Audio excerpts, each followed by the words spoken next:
ব্যস্ত নগরে ব্যস্ত মানুষ, অস্থির এই সময়, বদ্ধ ঘরে রুদ্ধশ্বাস, জীবন গল্পময়। বারান্দায় রোদ্দুর, গল্পগুলো অল্প অল্প চেনা কিংবা জানা, একটু আলো একটু আধার, সুখ দুঃখে ঘেরা।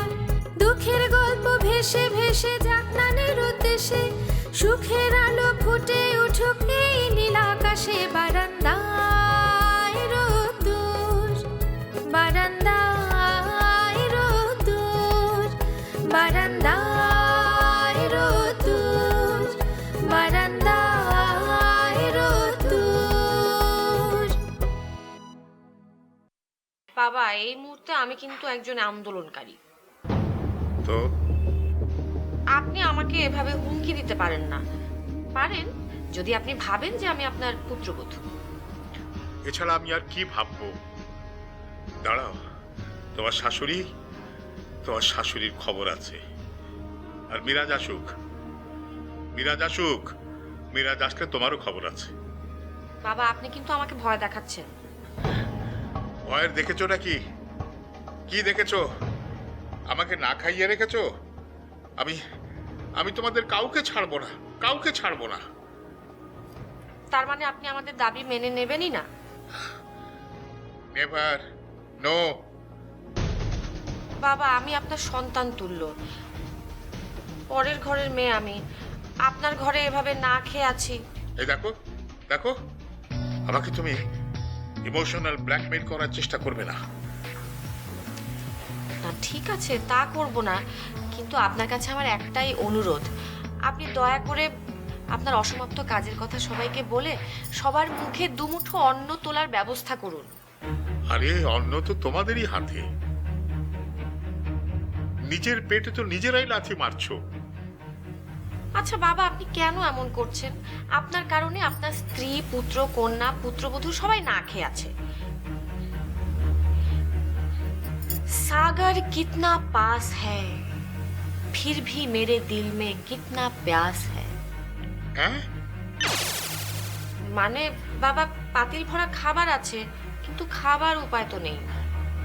দেখো বৌমা, পৃথিবীর সমস্ত ভাষায়ও যদি তুমি আমার সাথে কথা বলো, তারপরেও কিন্তু তোমাদের এই ফালতু দাবি আমি মেনে নেব না। আমি মরে গেলেও না। আমি কি তাহলে এই বার্তাটা সবার কাছে নিয়ে যাব?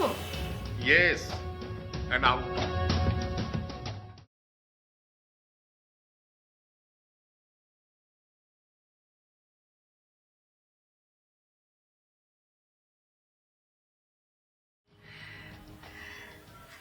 ইনশাল্লাহ এবার আমার মেয়ের সংসারের সব বালা মুসিবত দূর হয়ে যাবে। বজরু বাবা, এই তাবিজটা তো পাপড়িদের বাসায় নিয়ে যেতে হবে। বাধা দিয়েছে কে? যাও, নিয়ে যাও। আমি কিভাবে নিয়ে যাব?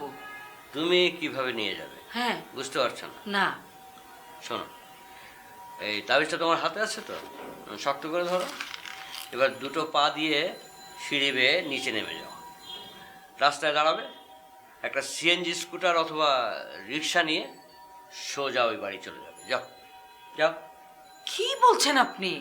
ওই বাড়িতে কি আমার তাবিজ নিয়ে যাওয়া মানায় নাকি? আমাকে মানে না না, আপনাকেও তো মানায় না।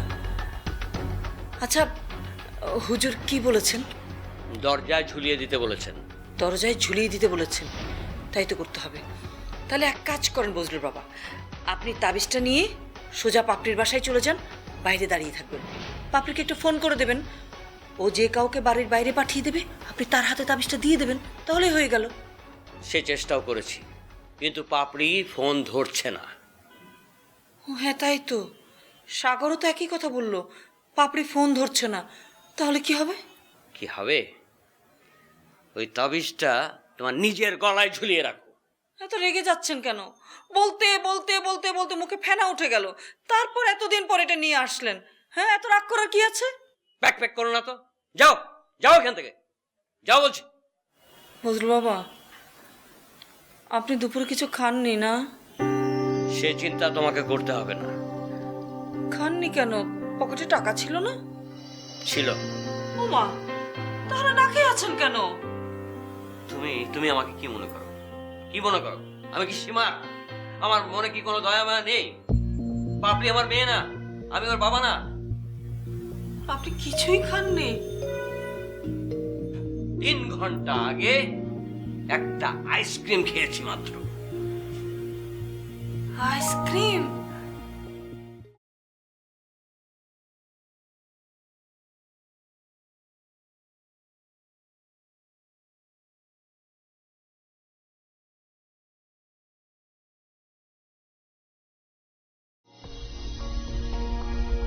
এই বৌমা তোদের জানায়নি আমি তোদের ফালতু দাবির একটাও মানবো না?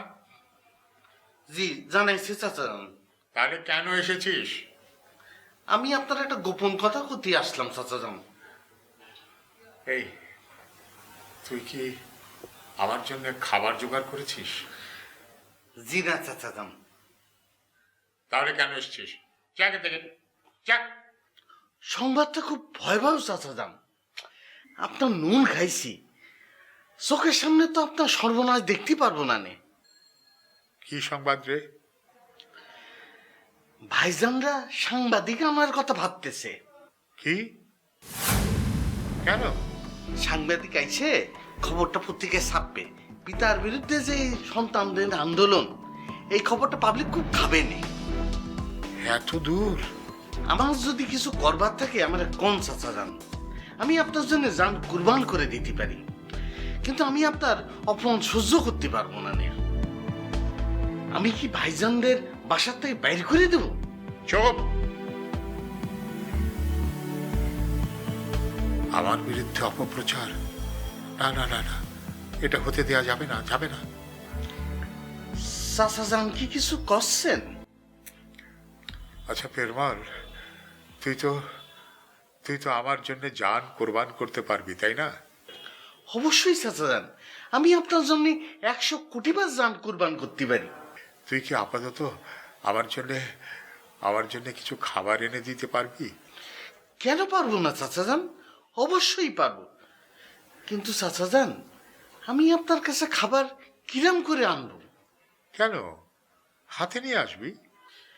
সেটা তো সম্ভব না চাচা যান। খাবার আনতে গেলে হয় আমার রান্নাঘরে যাওয়া লাগবে না হয় বাইরে যাওয়া লাগবে না। যাবি, সমস্যাটা কোথায়? আমারে তো কেউ করতে দেবে না নে চাচা যান। শোন, তুই আমার জন্য খাবার নিয়ে আসবি, এটা আমার হুকুম। আপনার বিরুদ্ধে আন্দোলন চলতেছে তো, তাই আপনার এই হুকুম আমি পালন করতে পারবো না। I am very sorry. তুই আমার চোখের সামনে থেকে দূর হ, জায়গা থেকে যা।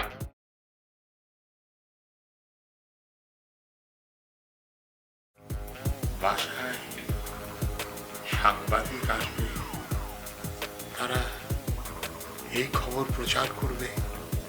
না না না না, এটা হতে পারে না, হতে পারে না, হতে পারে না।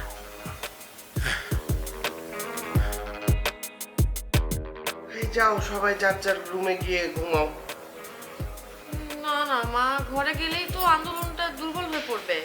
মা আমি কিন্তু আর পারবো না, আমাকে শুয়ে পড়তেই হবে। না না অনিমা, এভাবে তুমি আন্দোলনের মাঝপথে সরে দাঁড়াতে পারো না। আহা, কেউ সরে দাঁড়াচ্ছে না। আন্দোলন করতে হলে তো শক্তি লাগবে নাকি? সেই জন্যই তো বলছি যার যার ঘরে গিয়ে ঘুমাও, রেস্ট নাও। ইস, আঙ্কেল কেন যে আমাদের দাবিটা মানছে না। সে তো দাবি মানার মতো মানুষ না, আগেই বলেছিলাম। আচ্ছা মা, আমি কি তোমার ছেলের সাথে একবার কথা বলবো? মানে আমরা যে আন্দোলনের স্থান ত্যাগ করছি। আহা, স্থান তো ত্যাগ করছি না, শুধু শিফট করছি। হ্যাঁ, তাহলে মা আমিও আমার রুমে যাই। আমিও তাহলে যাই আন্টি। তা যেতেই তো বলছি।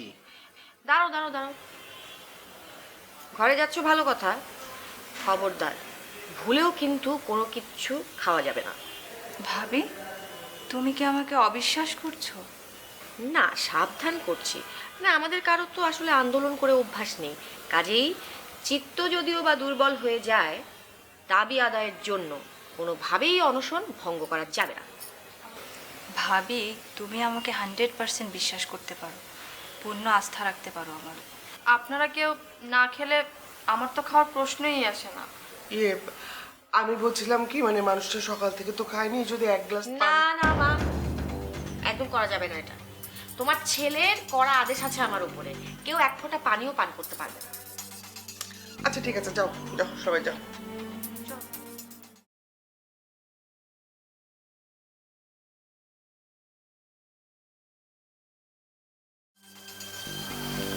মা, তুমি কোনো টেনশন করো না, যদি অবস্থা বেশি খারাপ হয় আমি নিজেই বাবার কাছে খাবার নিয়ে যাব। ঠিক আছে যাও। ও আর বসে থাকতে পারছি না, এত টায়ার্ড লাগছে।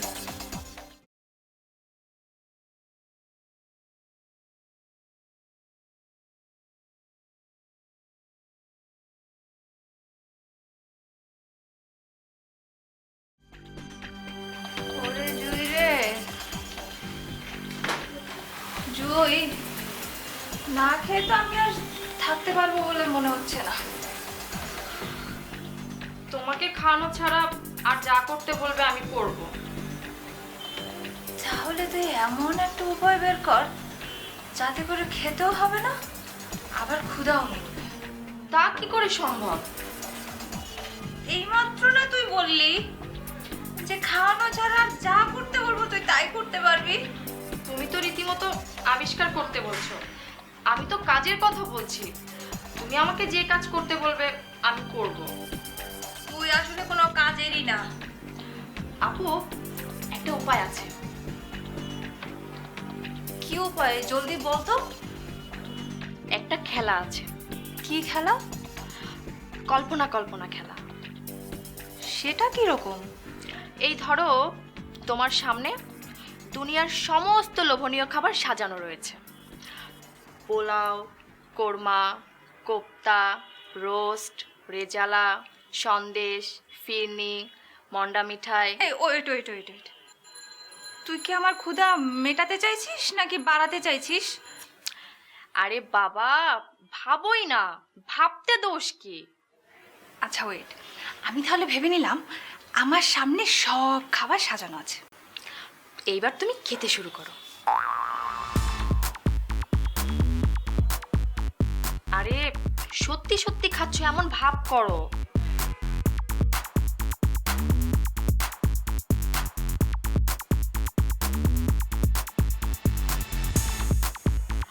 কেমন হয়েছে?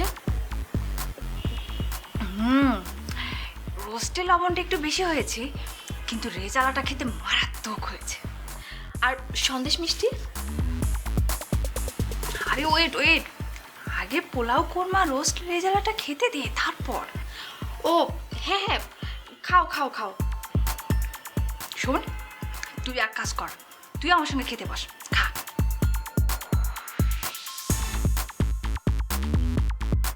উফ, বিরিয়ানির সঙ্গে আচারটা যা। বাবা অংশন দিয়ে একটা ভালো সুবিধা করেছে, এইরকম টেস্ট জীবনেও পেতাম না। সেই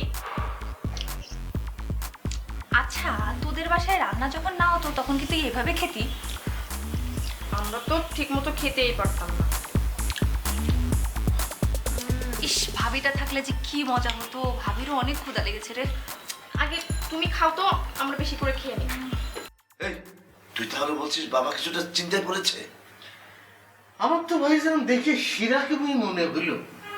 আচ্ছা ফেরমা ভাই, বাবার কপালে কয়টা ভাঁজ পড়েছে? শিরা তো খেয়াল করে দেখিনি ছোট ভাইজান। কপালের ভাঁজগুলো কি হবে রে ভাই? যদি একটা ভাঁজ পড়ে তাহলে বুঝতে হবে বাবার টেনশনের মাত্রা খুব একটা বেশি না। যদি দুইটা ভাঁজ পড়ে তাহলে বুঝতে হবে বাবার টেনশনের মাত্রা মোটামুটি। আর যদি তিনটা ভাঁজ পড়ে তাহলে বুঝতে হবে বাবা মনে মনে অলরেডি রাজি হয়ে গিয়েছে। এক মিনিট ভাইজান, আমি এক্ষুনি গিয়ে চাচারানের কপালের ভাঁজগুলো গুনে আসতেছি। এখনো কি বাবা এই কপালে ভাঁজ নিয়ে বসে আছে? তুই কি মনে করিস? না, এখন আর কপালে ভাঁজ নেই, কারণ বাবার মাথার টেনশনটা মনে গিয়েছে। কেন? মাথায় টেনশন করা ঠিকই, কিন্তু একটা পর্যায়ে টেনশনটা মনের কাছে যায় সমর্থন পাবার আশায়। Absolutely right. আমি বিষয়টা জানতাম, শুধু তোকে পরীক্ষা করার জন্য দেখলাম যে তুই আমার মতো জানিস কিনা। Good my brother, very good. ভাইজান, তাহলে পরে আমরা এখন কি করব? বাবার ডিসিশনের জন্য ওয়েট করব। ভাইয়া, তাহলে চলো আমরা ঘরে চলে যাই। বাবা তো জানেই আমরা আন্দোলন করছি, বাবার ডিসিশনের জন্য আমরা ওয়েট করি। কি বলো? আচ্ছা ভাইজান, অনশনে কি কোনো বিরতি নাই? দুনিয়ার সব কাজেই তো বিরতি আছে। বিরতি নিয়ে কি করবি? বিরতিতে আমরা কিছু খায়া দেয় নিয়ে আবার শক্তি অর্জন করে আবার অনুসরণ করতে নেমে যেতাম। তাই ওই বিরতি না নিয়েও খাওয়া যায়। কি করছেন ভাইজান, তাই নাকি? হ্যাঁ, আয় দুই গেলে তুই থাপ্পড় দে, থাপ্পড় খা। তাহলে থাক, আর বিরতির দরকার নেই। তাই ঘরে গিয়ে বিশ্রাম নেই, আর পাচ্ছে না।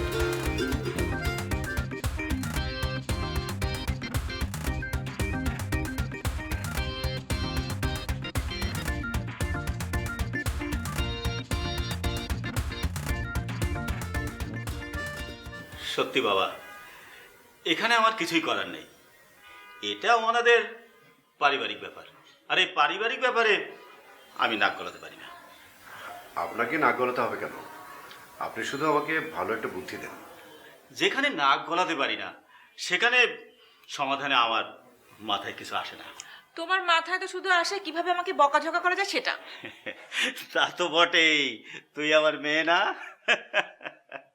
মা খুব ভেঙে পড়েছেন। আমাদের বাড়িতেও কোনো রান্না বান্না হয়নি। আখি, এই মুহূর্তে তুই বজলুকে খাওয়ানোর ব্যবস্থা কর। না না, সে কি করে হয়? বাড়িতে আমার মা, বাবা, ভাই, ওদিকে আমার বোন, সবাই না খেয়ে আছে, আর আমি আমার নিজের খাওয়ার কল্পনা, না না, এটা আমি করতেই পারি না। এভাবে হয় না বন্ধু, না খেয়ে থেকে সমস্যার সমাধান হবে না। রাইট, যত না খেয়ে থাকবে ততই দুর্বলতা বাড়বে। কিন্তু আমার কিছু করার নেই আঙ্কেল। আমি আমার পরিবারের, আমার আপনজনদের ছাড়া আমি কিছুই ভাবতে পারি না। কিন্তু তোমার তো পাপড়ির সমস্যার সমাধানে কিছু করার নেই। যদি এমন হতো যে তোমার করার কিছু আছে কিন্তু তুমি করছো না, সেক্ষেত্রে অনশনে যোগ দেওয়ার ব্যাপার আসতো। কিন্তু এখন কি করবো বলো আকি? পাপড়ি খাচ্ছে না বলে মা খাচ্ছেন না, মা খাচ্ছেন না বলে বাবাও খাচ্ছেন না, সেখানে আমি কি করে খাই? তা অবশ্য ঠিক, আমিও কোনো সমাধান দিতে পারছি না। আখি, এক কাজ কর, চল আমরাও না খেয়ে থাকি। ঠিক বলেছো। কিসের ঠিক বলেছো? আপনারা কেন এইসব পাগলামিতে যোগ দিচ্ছেন? আমরা কি তোমার আপন কেউ নই? না না, তা বলছি না, কিন্তু তাহলে আর কিন্তু কেন? আমরা এখন থেকে অনুষ্ঠানে যোগ দিলাম। হ্যাঁ বুঝলো। তাহলে তুমি ওই পাপুড়ির শ্বশুরকে চাইলে এই খবরটা দিতে পারো যে তোমার হবু শ্বশুর না খেয়ে আছে। এই খবরটা উনি জানলে নিশ্চয়ই বিব্রত হবেন। বাবা, এটাই তো সমাধান। হ্যাঁ, তাই তো। থ্যাংক ইউ, আমি আসি। আসসালামু আলাইকুম। এই সমাধান বাবা। যাক, অবশেষে তোমার মাথায় কিছু আসলো। তোর জন্যে